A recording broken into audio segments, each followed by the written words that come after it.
welcome to another edition of Frankly Green Bay, brought to you by Kathy Kolbeck of Waterstone Mortgage. I coached football with this guy. He's an author. Ladies and gentlemen, Mr. Joe Verdegan. Welcome to another edition of Frankly Green Bay. Joe Verdegan, how you doing, buddy? Hey, good to see you, How Frank. long are we going to have to do this, you think? I hope not too much longer, but it is what it is, right? It is what it is. You know, know. you and I, we met football, Wolverine football about 10 years ago. You and I, your boys have grown on. I've seen them grow. And who knew that I was an actor and you were an author? Two A's. I know, it's crazy. 2 A's. I know. Who would have thunk it? Yeah. So, Joe, you're retired. You're an author. How many books you got out right now? 5 so far, with the 6th one coming in December 2020. Well, let's talk about this book that's out now, the new book, 906. Tell me, what is 906? Well, Racing the 906, it covers the racing history in Michigan's UP, and there's a lot of it up there. A lot of those people they have a lot of pride, and they built a lot of their stuff from the junkyards in the 50s and 60s, and there were a lot of rivalries and stuff, just kind of like, you know, Richard Petty and David Pearson years ago, and that kind of stuff. So I just tried to paint a picture with a lot of the racing families.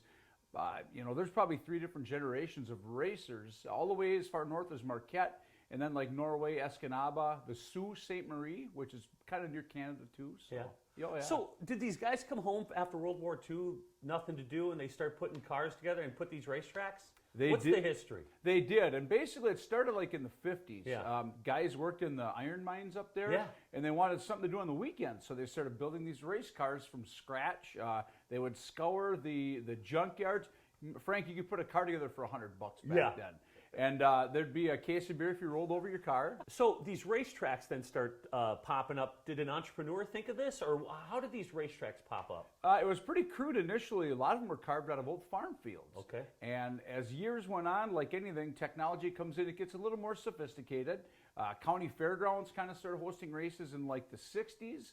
And there's right now in the UP, there's 4 active oval tracks that are still up and running. There are. There are. Now, was there a Canadian influence, I mean, with racing up there? There was, because a lot of those Canadians would come down over the border, and they would race. Sometimes guys would race 4 times in 3 days. On Sundays, they would race in Marquette, Michigan at Sands during the day. And if they got done early enough, there'd be a caravan of them. The Canadians, too, they'd be drinking all the way up there and handing each other beers on the highway and stuff. And so that's how that went, too. Yeah, there's a Canadian influence. When you talk about racing families, is there a racing family that comes to mind up there?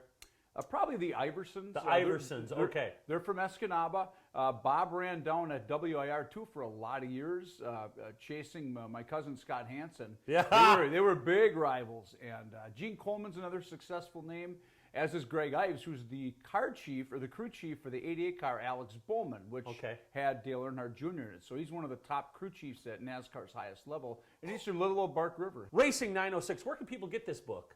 JoeVerdegan.com is my new website. It's up and running. Otherwise, locally, support local businesses, Bosses, News Depot, Munster's Shell on the west side of Green Bay, too. So, and Amazon, of course. But always shop local if you can. You get that. Hey, let's talk next week. Wear the same shirt, okay? Okay, we'll do. Hey, join us next week as we talk to Joe about his new book about the reformatory. Thanks for tuning in to Frankly Green Bay. See you later.